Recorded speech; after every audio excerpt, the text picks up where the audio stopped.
Un moment de paix dans un pays ravagé par la guerre. Après de violents affrontements entre forces gouvernementales et opposition, ces Sud-Soudanais sont de retour sur le terrain d'entraînement de basketball. Le lieu a été ouvert grâce à la star de NBA, originaire du pays, Luol Deng. Tous les Sud-Soudanais connaissent Luol Deng. Ici, on sait ce qu'il a fait pour nous.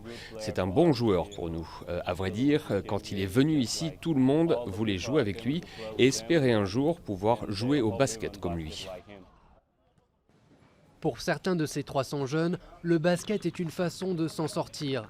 16 joueurs viennent de décrocher une bourse pour étudier dans des écoles de Mombasa au Kenya.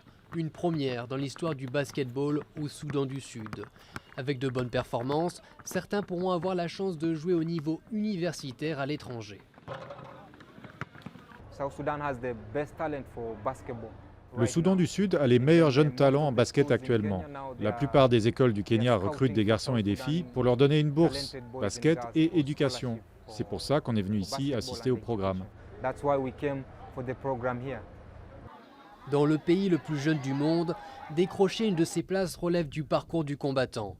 Les 2 ans de guerre civile ont fait des dizaines de milliers de morts, 2,5 millions de déplacés et 16 000 enfants soldats. De récents affrontements en juillet ont failli briser le rêve de ces jeunes joueurs. Ces enfants, on doit vraiment les encourager et les motiver, les pousser pour aller de l'avant, qu'ils forment une nouvelle génération qui croit en quelque chose de meilleur. C'est le Soudan du Sud que nous voulons. La fédération de basketball du pays a été reconnue par le Comité international olympique l'année dernière. L'espoir pour ces joueurs de représenter un jour leur pays au JO.